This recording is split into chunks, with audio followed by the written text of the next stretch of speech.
एक दिन गौतम बुद्ध अपने शिष्यों के साथ एक सुंदर बाग में विश्राम कर रहे थे। वहां एक सजग और परिपक्व व्यक्ति जिसका नाम दीपक था उनके पास आया। दीपक ने बुद्ध से विनम्रता से पूछा, भगवान, मैं अपने जीवन को समृद्ध और पूरा बनाना चाहता हूँ। मैं जानना चाहता हूँ कि सच्ची समृद्धि क्या है और इसे कैसे प्राप्त किया जा सकता है। कृपया मुझे मार्गदर्शन करें। बुद्ध ने दीपक की जिज्ञासा को समझते हुए एक प्रेरणादायक कहानी सुनाई। बहुत समय पहले एक धनी व्यापारी नामक एक व्यक्ति जिसका नाम विजय था, अपने भौतिक संपत्ति और ऐश्वर्य के बावजूद असंतुष्ट और उदास रहता था। उसके पास सभी भौतिक सुख सुविधाएं थीं, लेकिन उसकी आत्मा को शांति और समृद्धि का एहसास नहीं हो रहा था। उसने सुना कि एक प्राचीन योगी जो एक दूरस्थ आश्रम में निवास करता था, सच्ची समृद्धि का रहस्य जानता है। विजय ने तय किया कि वह योगी से मिलने जाएगा और अपने जीवन की वास्तविक समृद्धि को प्राप्त करने का तरीका सीखेगा। विजय ने लंबी यात्रा की और अंततः आश्रम में पहुंचा। योगी ने उसे स्वागत किया और कहा,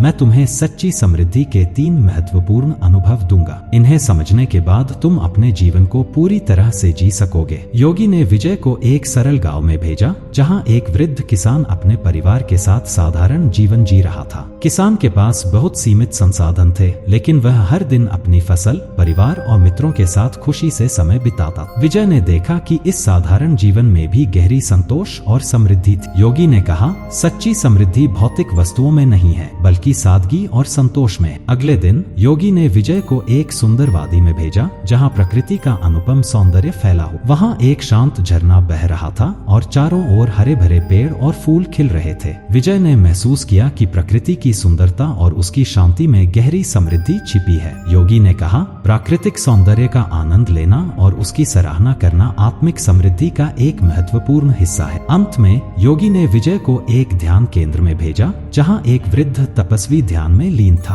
तपस्वी ने विजय से कहा, सच्ची समृद्धि तब प्राप्त होती है जब हम अपने आंतरिक मन को नियंत्रित करते हैं और आंतरिक शांति प्राप्त करते हैं। जब हम अपने मन की चिंताओं और तनावों को छोड़ देते हैं, तब हम वास्तविक समृद्धि और शांति का अनुभव कर सकते हैं। विजय ने इन 3 महत्वपूर्ण अनुभवों को अपनाया। उसने समझा कि सच्ची समृद्धि बाहरी वस्तुओं में नहीं, बल्कि साधारण जीवन, प्राकृतिक सौंदर्य और आंतरिक शांति में छिपी है। उसने अपने जीवन में सादगी और संतोष को अपनाया, प्रकृति की सुंदरता का आनंद लिया और ध्यान और आंतरिक शांति की ओर अग्रसर हुआ। धीरे धीरे विजय का जीवन बदल गया और उसने गहरी संतोष और समृद्धि का अनुभव किया। बुद्ध ने दीपक से कहा, जैसे विजय ने सच्ची समृद्धि के 3 महत्वपूर्ण पहलुओं को अपनाया, तुम्हें भी अपने जीवन में इन बातों को लागू करना चाहिए। साधारण जीवन की सच्चाई को समझो, प्राकृतिक सौंदर्य का आनंद लो और अपनी आंतरिक शांति को प्राप्त करने का प्रयास करो। जब तुम इन सिद्धांतों को अपनाओगे तो तुम सच्ची समृद्धि और खुशी पा सकोगे। दीपक ने बुद्ध की सलाह को गंभीरता से समझा और अपने जीवन में बदलाव लाने का संकल्प। उसने सादगी और संतोष को अपनाया, प्रकृति की सुंदरता की सराहना की और आंतरिक शांति की खोज की। सीख, इस कहानी से हमें यह सीखने को मिलता है